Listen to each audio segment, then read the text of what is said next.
윤일병 사망 사고 이후 지난 8월 출범했던 민관군 병영문화혁신위원회. 지난주 금요일인 12일에 국방부의 핵심 과제 권고안을 전달했습니다. 그런데 이 권고안에는 군 가산점제 부활이나 군 계급 일원화 등의 내용이 있어서 논란의 목소리가 제기되고 있습니다. 혁신위가 제출한 권고안의 내용은 무엇인지, 그리고 우려되는 부분에 대한 입장은 어떤지, 병영문화혁신위원회 제2분과위원장입니다. 자주국방네트워크의 신인균 대표를 연결하겠습니다. 대표님 안녕하십니까? 네, 안녕하세요. 예, 병영문화혁신위에서 이제 22개 혁신 과제를 국방부에 권고를 했는데요. 자, 각 분과별 어떤 논의들이 진행되었습니까? 네, 1분과는 사법제도 개선을 주로 하는 분과였거든요. 예. 그래서 이제 군 사법제도 개선, 그리고 3분과는 리더십 같은 것을 연구하는 분과였습니다. 예. 그래서 거기는 이제 국방인권 옴부드만 문제를 어떻게 할 것인가 등을 논의를 했고요. 저희 2분과는 병영 생활과 환경을 개선하는 분과였습니다. 예, 알겠습니다. 자, 이제 몇 개의 권고안 중에 논란이 있을 법한 내용들 몇 개 짚어보겠습니다. 먼저 이 군 복무 보상점 제도인데요. 이거는 어떻게 하시겠다는 말인가요? 네, 그 과거에 1999년도에 위헌 판결을 받았던 내용이 있죠. 그렇죠. 5% 정도의 가산점을 주는 것이었는데요. 군 복무 가산점을 보상을 해주는 것은 타당하나 그 폭이 너무 크다라는 것이 헌재의 판결이었거든요. 예. 그래서 5%가 아닌 2% 정도, 그리고 그때는 무제한으로 사용할 수가 있었습니다. 그런데 개인이 한 명이 5번만 이 군 복무 증명서를 사용할 수 있도록, 그리고 이 군복무 보상점을 통해서 합격하는 합격자가 해당 기업이나 해당 기관에서 최대 10%를 넘지 않도록 하는 그런 정도로 제한을 했습니다. 네, 내용상으로 이제 제한을 두었다는 말씀인데, 제한은 있습니다만 그럼에도 불구하고 차별과 그런 형평성 문제는 여전히 있는 거 아니겠습니까? 있을 수가 있겠죠. 다른 시각으로 보면요. 그렇지만은 이럴 때는 그 장애인들이라든지 그 군에 가실 수 없는 분들에 대해서 형평성 문제를 이야기를 하십니다. 그런데 그런 그 장애가 가지고 계신 분들에 대해서는 또 다른 어떤 우리 국가적인 혜택을 또 많이 이렇게 주거든요. 예. 그 여성들은 요즘은 이제 군에 입대할 수 있는 그런 길이 많이 열려 있습니다. 그렇기 때문에 여성들도 내가 군 가산점을 받고 싶다 그러면은 병이 아니라 간부로 입대를 할 수 있는 길이 많이 있기 때문에 그 입대를 하셔도 됩니다. 네, 뭐 여성들이 원하면 군대 갈 수 있다 하셨습니다만은 굉장히 그 문이 좁은 걸로 알고 있습니다. 그리고 지금까지 이제 이러한 보상점 제도에 대해서 4차례 정도 개정 시도가 있었습니다. 2005년부터 2012년까지. 그런데 이제 여성계 반발이 심했기 때문에 이것이 이제 받아들이지 못했었습니다. 근데 가능할까요? 네, 지금도 사실은 그 여성가족부에서 공식적으로 반대 의사를 표명을 하셨는데 예. 이런 것들은 사회적 합의를 통해서 충분히 조절이 가능하지 않나 생각합니다. 사회적 합의를 통해서 하시겠다. 네. 그런데 이제 이 혁신위원회 활동 자체가요, 이제 윤일병 사건 같은 군내 내 폭행 사고 재발을 막기 위해서 나온 것인데 이 군 보상점이 무슨 관계가 있을까? 뭐 이런 문제를 제기하는 분도 있습니다만.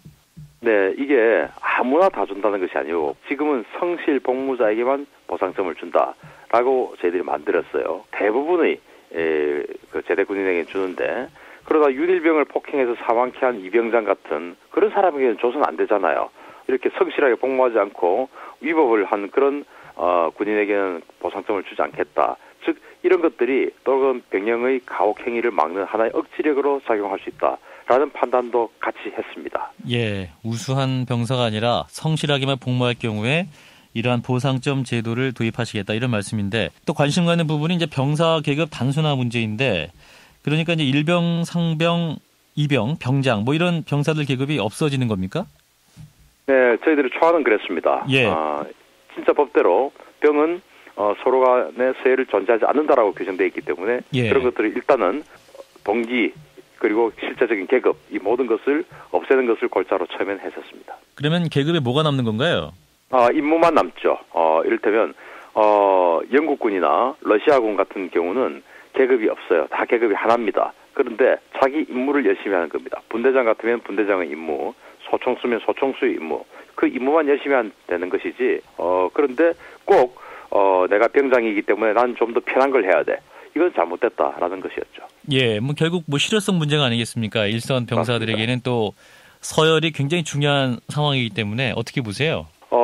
우리는 그냥 단지 내계급을 통해서 그리고 병장은 시키고 또 후임은 또 따라하고 시키는 대로 하고 하는 것에 익숙해 있었기 때문에 이게 안 되는 게 아닐까라는 그런 시각으로만 바라보기 때문에 그런데 사실 다른 나라 군대들이 움직이는 것을 보면 꼭 그렇지만 않습니다. 예, 알겠습니다. 또 관심 모으는 것이 군사법 시스템 관련 공고안인데 어떤 내용입니까? 사단급 평시입니다. 평시에는 사단급 군사법원을 없애는 것으로 하고 어떤 조직만 놔두고 실제로는 군단에서 모든 재판을 다 하고요. 사단장에 영향을 미칠 수 없는 것이죠. 그리고 일반 법관이 아닌 일반 장교가 재판관으로 임명을 하는 것은 원칙적으로는 폐지를 하되 다만 고도의 군사적인 전문 지식이 필요한 어떤 특별한 사안 같은 경우는 그걸 할 수도 있다라는 단서정을 만들었고요. 예. 그런 현실적으로는 폐지죠.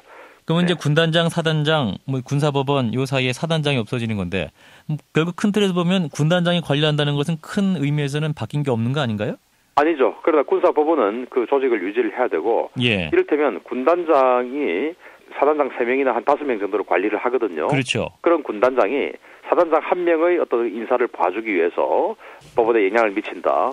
이런 것들은 사실은 다른 경쟁자가 있는 상황에서 특정한 사단장을 봐주기 위해서 재판에 영향을 미치는 거 현실적으로 좀 힘들죠. 예. 자, 국방부가 또 이것을 어떻게 받을지는 지켜봐야겠고 이제 부대 내 휴대전화 사용도 논의가 됐습니다만 이건 공고안에 포함됐습니까? 네, 포함됐는데 이제 아직 스마트폰을 사용을 하는 것은 보안 체계라든지 여러 상황에서 또 우리 남북 간의 대치 상황에서는 조금 문제가 있다. 그렇기 때문에 이것은 아직은 너무 위험하다. 아직은 안 된다. 다만 그 사회와의 소통, 또 부모 가족과의 소통이 중요하기 때문에 또 화상 공중전화 또는 스마트폰 공중전화 이런 것들이 요즘 나와 있더라고요. 예. 그런 것들을 도입을 해서 한 소대별로 하나씩 정도 주고 그리고 또 수신 전용 휴대폰을 소대별로 하나씩 주어서 수신 전용 휴대폰까지도 주는 것을 이미 그 예산까지 다 통과가 됐습니다. 그렇게 보완책을 마련했습니다. 자, 굉장히 많은 공고안을 준비하셨는데요. 이게 이제 국방부에 전달이 됐고, 근데 이제 구속력은 없는 아니다. 이런 입장을 또 국방부에서 말을 하고 있는데요. 그러면 부분적으로 받을 수도 있고, 아예 안 받을 수 있는 거 아니겠습니까? 그렇습니다. 여기에는 법을 개정해야 되는 문제도 있고요. 예. 또 보상전처럼 국민적 합의를 거쳐야 되는 부분도 있고요. 국방부의 결심만으로 되는 부분도 있습니다. 그런데 국방부의 결심만으로 되는 부분은 대부분 지금 합의가 된 상황이고요. 예. 그리고 법을 개정해야 되는 문제는 그것도 국방부는 이미 그렇게 하기로 결심을 하고 국회도 지금 병영 개선 특위가 생겼거든요. 예. 그 특위와 지금 입장을 조율하고 보조를 맞춰 나가는 그런 의지는 가지고 있습니다. 예, 알겠습니다. 자, 이 내용들 병영문화 혁신에 좀 도움되면 좋겠습니다. 말씀 잘 들었습니다. 감사합니다. 네, 자주국방 네트워크의 신인균 대표였습니다.